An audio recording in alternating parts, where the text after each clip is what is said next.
नजर पकड़ा से बड़ खबर उपरे जगतसिंहपुर चांदगड़ युवती को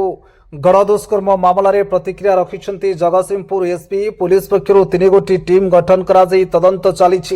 जड़े अभियुक्त को गिरफ होता बेले अन्य जड़े अभियुक्त को खूब शीघ्र गिरफ करपटे युवती बयान रेकर्ड आधार में तदंत को आहरी क्रियाशील करा सहित अभियुक्त विरुद्ध में आईन अनुଯାयी कार्यानुष्ठान ग्रहण कर जगतसिंहपुर वैष्णव राणों की रिपोर्ट तुलसी क्षेत्र न्यूज।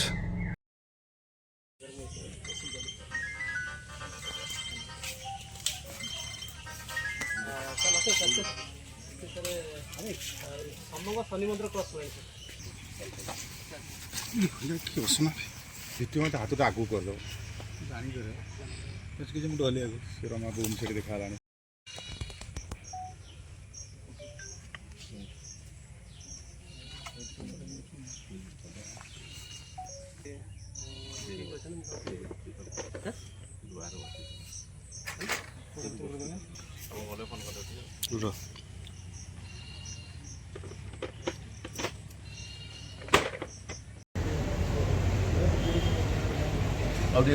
सर सर ठीक है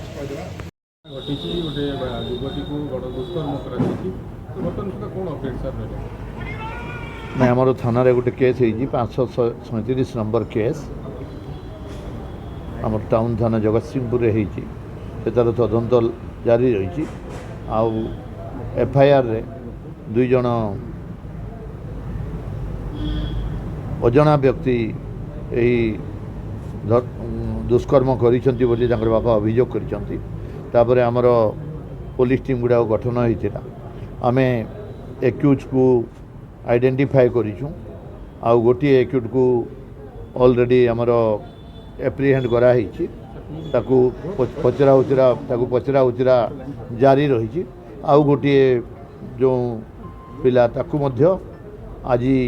निश्चित रूप से अणाजिव एवं 2 जन को अरेस्ट पर मेडिकल एग्जामिनेशन पर कोर्ट चालान कर नहीं सेटा से पलि जाइथिला अन्य हमर जिल्लार पाख जिल्ला को पलि जाइथिला सेठी ताकू जाइकरी सेठू धरा हैला कोन सर प्राथमिक तदंत जणा पड़ुचे प्राथमिक तदंत एई दर्शन होईची सेटा तो डॉक्टर कहउचंती समस्त कहउचंती से भी रिपोर्ट करूचंती अन्य एक युवती थिले जे कि ताकू जो डाकू थिले जीवा पई तो ताकू जे सर कोन नहीं सेटा को डाकुथिले जीवा पई डाकी नांती सी तांकर मोबाइल रे भी रेकर्डिंग अच्छी कौन कथा होती मोबाइल रे तार कॉल डिटेल्स भी बाहर करके सेटा भी तदंत चालू रही आउ जड़े अच्छी बोलिक आम भावुँ आटा किंतु युवती जनक बयान रे टी अलग प्रकार कहते स्वास्थ्य अवस्था ठीक रही ना कि ये किसी असुविधा ना स्पॉट रू से साइंटिफिक टीम आम जहाँ सीजर कर डिस्क्लोज करा ना पीड़िता बयान रेकर्ड एवं लेडीज इंस्पेक्टर जामर करेंगे प्राथमिक तदंत रिपोर्ट नहीं प्राथमिक तदंत तो एक्यूट को 2 जन को आइडेंटिफाई कराई एवं जड़े को धराई आज आउ जड़े धरा पड़ो ठीक है